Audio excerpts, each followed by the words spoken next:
Hello दोस्तों, कैसे हो आप सब लोग। देखिए, एक बहुत ही रिक्वेस्टेड वीडियो और बहुत ही इंपॉर्टेंट वीडियो।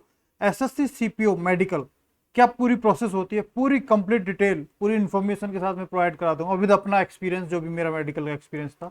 तो इसमें नोक नी, आई साइड का क्या इशू है, टैटू का क्या इशू है, एल्बो का अगर कोई इशू है, आपका नोज का है या फ्लैट फुट का है, वो सब के बारे में आपको पूरी जानकारी मिल जाएगी। सारी पूरी मेडिकल की इन्फो एक ही वीडियो में पूरी आपको इसमें मिल जाएगी। ठीक है दोस्तों, तो स्टार्ट करते हैं टाइम वेस्ट किए बिना। छोटी सी सोशल इन्फो।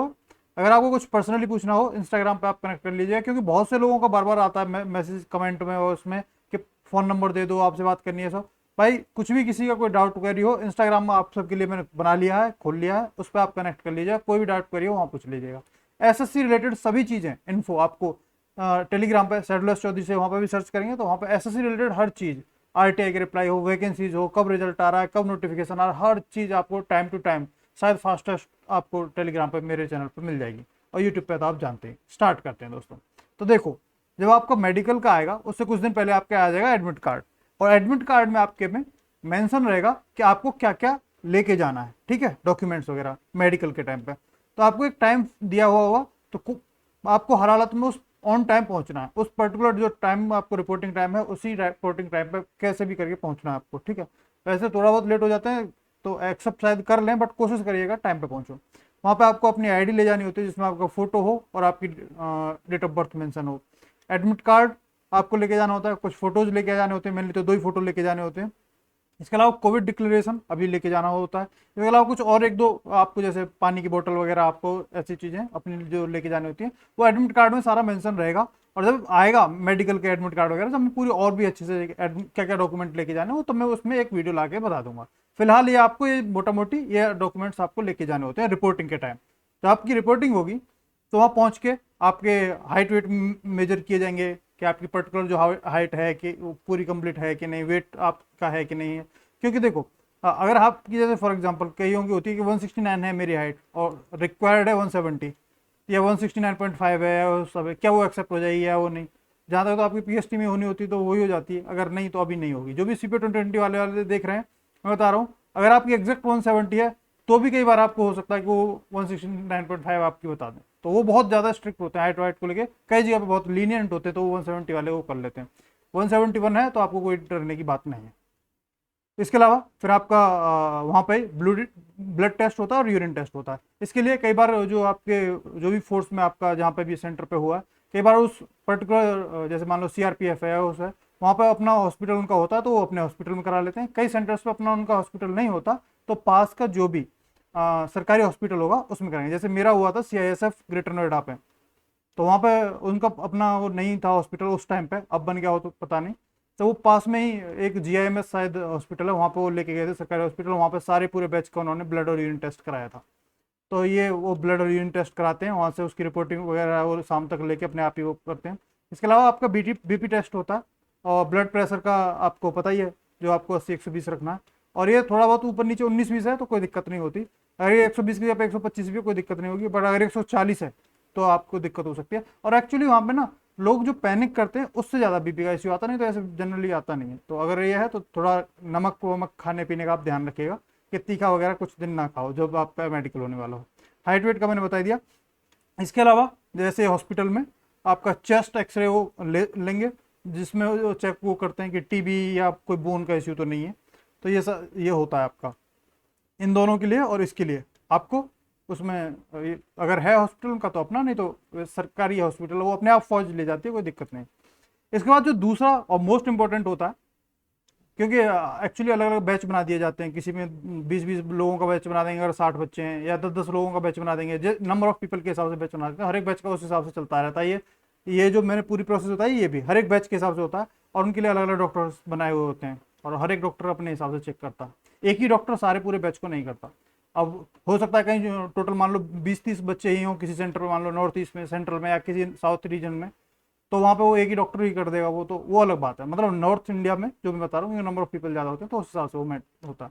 अब बात आती है दूसरा आई टेस्ट की। आई टेस्ट की बता दूँ तो आपकी जो दो आई हैं, दोनों 166 और 169 में चल सकती है कोशिश। अगर आपकी दोनों 66 हैं तो बेस्ट है, 169 चल जाएगी। और आपका जब आई टेस्ट कराते हैं वो आंखों पर यूँ रखवा लेते हैं, आपसे बोलते हैं कि एक आंख यूँ करो, ये वाली यूँ करो, और फिर ऐसे टाइप का कुछ होता है, उस पर वो पढ़ के बोलना होता है। वो किसी पे डंडा रख देगा, फॉर एग्जाम्पल बोले ये क्या है पढ़ के बताओ, ये क्या है ये पढ़ के बताओ, वो दोनों आईज को आपकी उनका टेस्ट करते हैं।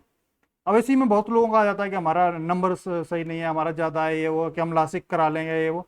देखो अगर आपने पहले से कराया हुआ ठीक है, मेडिकल से कम 2-3 महीने पहले लासिक करा लिया और उससे चीज़ें ठीक हो जा रही हैं तो बेस्ट है। मेडिकल के टाइम पे कराने मत जाना कि मेडिकल है और अभी महीना भर बचा है या 15 दिन बचा है, नहीं, वो पकड़ा जाएगा आपका। कोशिश करिएगा मिनिमम 3 महीने पहले आप करा लो मेडिकल से, और अब तो जहाँ तक है मुश्किल ही आपको 3 महीने मिले। तो अब कराने का कोई लॉजिक नहीं होगा। अगर आपने पहले से कराया हुआ है तो ठीक है, अब मत कराने जाना, अब जाओगे रिस्क में फंसोगे। इसके बाद जो दूसरा एक और टेस्ट होता है वो होता है कलर ब्लाइंड का टेस्ट। और कलर ब्लाइंड का टेस्ट एक बुक सी होती है, और बुक में वो कोई सा पेज उठाएगा और बोलेगा कि पढ़ के बताओ। उसमें ऐसे कुछ होते हैं, जैसे ये नंबर है, वो नंबर बोलेगा कि कौन सा नंबर है पढ़ के बताओ। जिसमें पूछ देगा जैसे ये कौन सा नंबर है पढ़ के बताओ। एक हमारे में और एक चीज़ दे रखी थी कि उसमें वो बोल रहा था कि यूँ उंगली लेके चलो और वो कहाँ तक जाके कैसे कैसे यूँ करके खत्म हो रही है वहाँ तक पहुँचाते जाओ। तो उससे भी चेक करते हैं, वो ऐसे भी होते हैं अलग अलग डिजाइन वगैरह सब। तो वो किसी से भी वो चेक करते हैं, बहुत इतनी मोटी सी ठीक ठाक बुक होती है। वो कोई भी उसके साथ जो डॉक्टर के साथ होता है असिस्टेंट, वो कोई भी पेज खोलेगा वो आपका करवाएगा। अब कलर ब्लाइंड टेस्ट में क्या होता है कि एक भाई का मैसेज भी आया था कि थोड़ा सा माइनर ये है वो है, क्या वो ठीक हो सकता है? तो भाई ये हेरिडिटरी डिजीज है, इसमें ठीक नहीं हो सकता। आप यहाँ पे अगर कई बार क्या होता है बच्चे बोलते हैं कि हम ये चीज़ यहाँ ठीक करा लें और ये हो जाए वो हो जाए, अभी आप निकाल लोगे तो इसके बाद जब आप फोर्स ज्वाइन करने जाते हो तो फिर दोबारा आपका मेडिकल करती है वो फोर्स खुद, तो वहाँ पे पकड़े जाओगे। अगर यहाँ पे वो कर लिया तो फिर और बैन वैन हो जाओगे और ज़्यादा दिक्कत हो जाएगी। अगर नहीं है तो ज़बरदस्ती ना करें। अगर आपका कलर ब्लाइंड कैसी हो तो कुछ और ट्राई कर लो, ज़बरदस्ती मत करो प्लीज़। आप समझो आपकी के भले के लिए बोल रहा हूँ। बाकी वो शायद ही इसमें ऐसा कोई हो कि निकल पाए, वो पकड़ लेते हैं, वो बहुत जल्दी पकड़ लेते हैं। इसके बाद जब अगली जो स्टेप होती है वो होती है, जैसे आपको चेक करेंगे कान वान चेक करेंगे कि आपका भाई कान वान साफ है कि नहीं, और वो पूरा पर्दा वर्दा चेक करते हैं मेनली, तो कि कान का पर्दा आपका ठीक है कि नहीं, वो सब कोई ज़्यादा वो तो नहीं हो रहा। इसके अलावा नोज़ आपकी चेक करी जाती है कि उसका बहुत लोगों की नोज़ टेढ़ी होती है, बोन का इश्यू आ जाता है, वो टेढ़ी वेढ़ी हो जाती है, तो सांस लेने में वगैरह में तकलीफ होती है। इसी से रिलेटेड आ जाता है बहुत से बच्चों को साइनस का इश्यू हो तो क्या होगा। देखो साइनस का इश्यू हो मेनली तो चल जाता है, क्योंकि मेरे दोस्त का साइनस का इश्यू था और उसने उसका क्लियर हुआ था मेडिकल। अब डिपेंड करता है कि डॉक्टर आपका कैसा मिल जाए। अगर कोई बहुत ज़्यादा खड़ूस टाइप मिल जाए तो इस चीज़ का भी पॉइंट बना दे, बट मेनली इसका ऐसा पॉइंट कभी मैंने बनते देखा नहीं है। बट हो सकता है अगर ज़्यादा स्ट्रिक्ट डॉक्टर आए तो, क्योंकि देखो डिपेंड करता है। कई सेंटर्स पे जो डॉक्टर्स आते हैं वो काफ़ी स्ट्रिक्ट होते हैं, कई सेंटर्स पे डॉक्टर काफ़ी लीनियंट होते हैं। अब यहाँ पे ये भी है दूसरी बात कि बच्चे हैं बहुत कम। अब बच्चे लगभग 5800 के आसपास थे। अब उनमें से कितने बच्चे अपीयर हुए हैं डीबी में? अब मैंने आरटीआई लगाया, आरटीआई का उन्होंने रिप्लाई दिया नहीं है कितने बच्चे अपीयर हुए हैं। अब तो 3000 के आसपास, 2700 के आसपास वैकेंसीज हैं, तो उसमें से अब देख लो बच्चे भी मुश्किल से बचेंगे मेडिकल के बाद। तो आई आई होप कि ऐसे ज़्यादा स्ट्रिक्ट वो ना करें, बट अब जो उनके काम है वो तो करेंगे वो। तो अब ये लक होता है थोड़ा सा यहाँ पे कि हाँ आपको डॉक्टर कैसा लीनियंट मिल रहा है, स्ट्रिक्ट मिल रहा है। स्ट्रिक्ट मिल जाते हैं तो बहुत वो होते हैं। इसके अलावा फिर जो एक और जो बच्चों का भी बहुत होता है कि और क्या चेक होता है, तो आपके टीथ चेक होते हैं। उसका 14 पॉइंट आपको मस्ट होते हैं लेने। आपके 2 पॉइंट, 2 टीथ का 1 पॉइंट होता है, उस हिसाब से होता है। तो आपके 28 दांत सही होने चाहिए। आप देख लीजिएगा, 4 दांत आपके अगर इधर उधर हो भी हैं कोई दिक्कत नहीं, 28 दांत आपके ठीक ठाक होने चाहिए।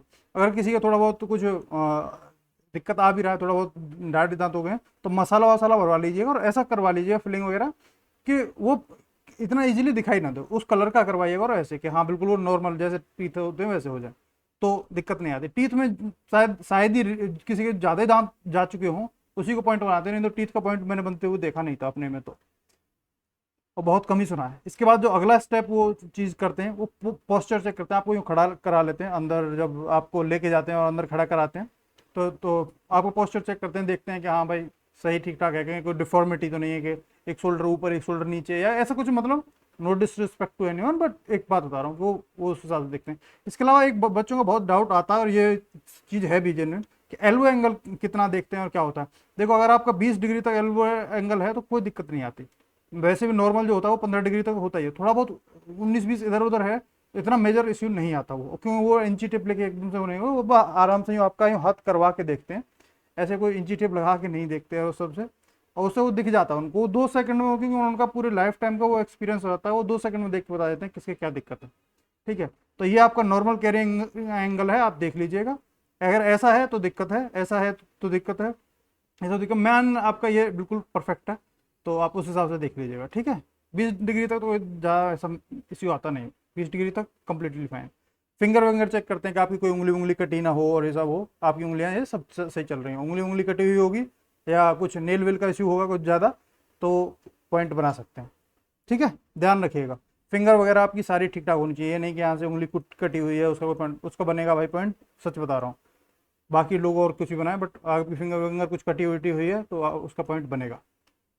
इसके अलावा ये स्पेसिफिकली मेल के लिए है, क्योंकि जो मेरा एक्सपीरियंस है वो मैं बता रहा हूँ, और फीमेल का मुझे आइडिया नहीं है। फीमेल का कोई हो तो वो बता दें कमेंट सेक्शन में पिन करके अपना एक्सपीरियंस।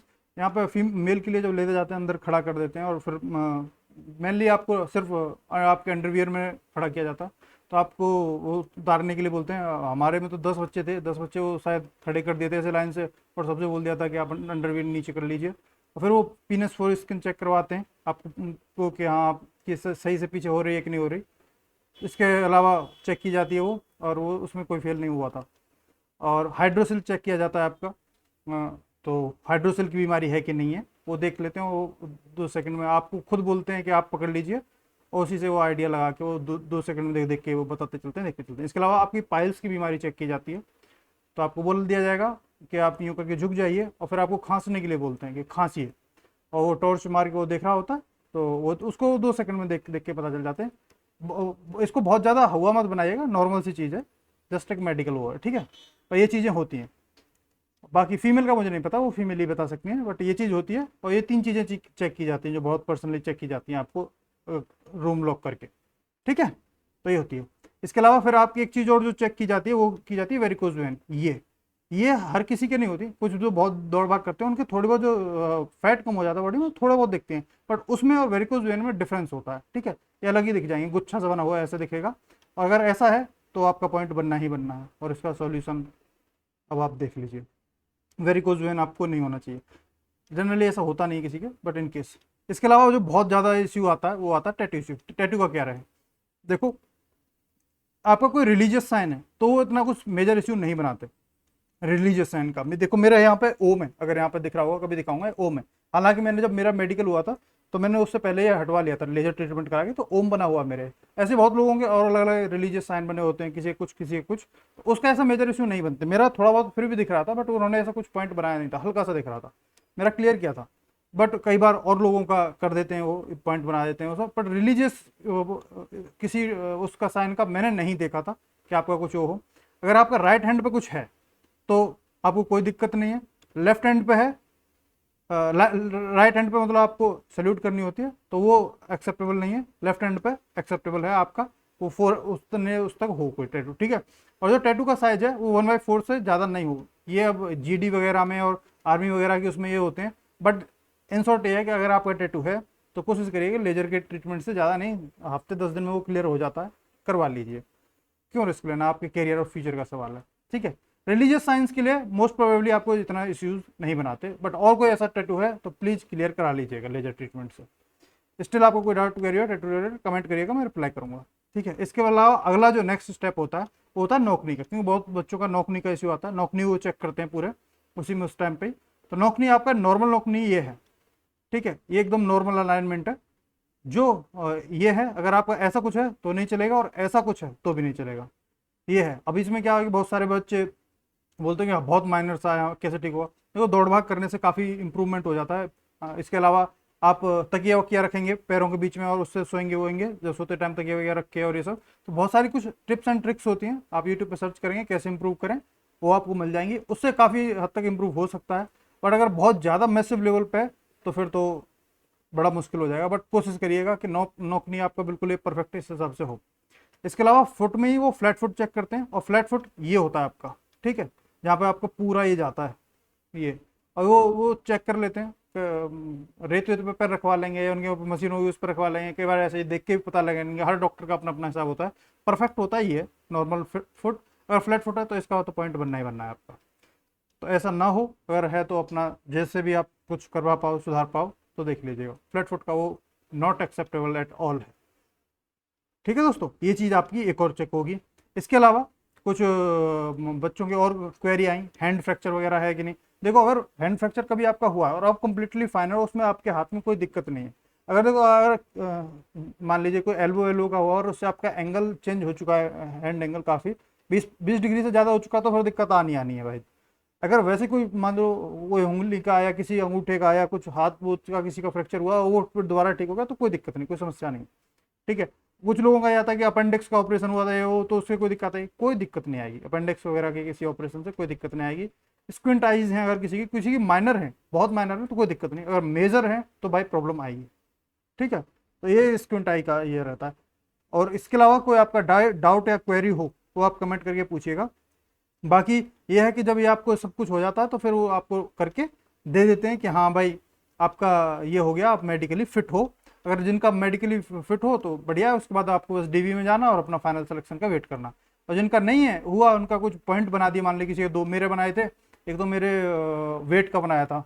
और वेट का ये है कि अगर आपका 2-4 किलो है ना तो वो पॉइंट नहीं बनाते। मेरा तो एक्चुअली उनको नी में साउंड आ रहा था, पता नहीं क्या, कि नी में आपके यूँ मूव कर रही है तो साउंड कर रही है, तो उस नी के पॉइंट बनाया था। और दूसरा बनाया था वेट का, कि चलो इसका 3 किलो ज़्यादा है तो वेट बना दो, एक पॉइंट और ऐड कर दो। हालांकि मेडिकल में जाते हो तुरंत क्लियर हो गया था, बट हाँ 2-4 किलो वेट ज़्यादा कोई दिक्कत नहीं आएगी। और इसके यही होता है। इसके अलावा फिर आपको अगर रीमेडिकल मिला तो 1 महीने का टाइम मिलता था पहले तो रीमेडिकल उसमें हो 1 महीने बाद जाओ, दे के अपना रीमेडिकल आओ और क्वालिफाई हो जाओगे। 90% बच्चे रीमेडिकल में वैसे हो जाते हैं क्वालिफाई, जिनका जेन्युइन इशू है कि हाँ वो उसमें कुछ हो ही नहीं सकता, वही फेल होते हैं। ठीक है। छोटे मोटे पॉइंट्स क्लियर कर देते हैं। इसके अलावा ये है कि फिर अभी एक चीज़ चल रही है कि एक नोटिस आया कि जिसमें वो बोला गया है कि 1 दिन बाद ही मेडिकल होगा, 1 दिन ही मिलेगा रीमेडिकल के लिए। तो उसके लिए मैं बता दूं, उस पर वो मैंने भी पढ़ा नोटिस पूरा अच्छे से और वो सब। तो उसके लिए अभी कुछ दिन वेट कर लो। एक्चुअली क्या है कि वो गवर्नमेंट ऑफ इंडिया का वो ऑर्डर आया, अच्छी बात है, लेकिन क्या एसएससी ने वो चीज़ एक्सेप्ट की है, क्या सीपीओ 19 से वो एक्सेप्ट हो रहा है कि नहीं, इसके लिए थोड़ा सा आरटीआई वगैरह में लगाता हूँ। और बाकी एसएससी को कुछ दिन में अभी आएगा तब तो लेके उसके बारे में डिटेल वो लेके आ जाऊँगा। बट फिलहाल अभी ऐसा कोई एसएससी ने डाला नहीं कि हाँ हम ऐसे लेंगे या वैसे लेंगे। वो गवर्नमेंट ऑफ इंडिया की ओर से वो सर्कुलर जारी हुआ था। अब देखो उसमें क्या होता है, जैसे ही आएगा पूरी इन्फॉर्मेशन में लेके आ जाऊँगा। जब मेडिकल आपका आने वाला होगा ना तो उस टाइम पे मैं पूरा लेके आ जाऊँगा, मेडिकल कब रीमेडिकल कब हो रहे हैं, यहाँ पे क्या हो रहे हैं। ठीक है। अभी फिलहाल मेडिकल के बारे में थी ये वीडियो, और मेडिकल के बारे में आई होप आपको काफ़ी अच्छे से इसमें आइडिया लग गया होगा कि कैसे कैसे क्या क्या होता है। आपके सब डाउट या क्वेरी इससे क्लियर हो गए होंगे आई होप।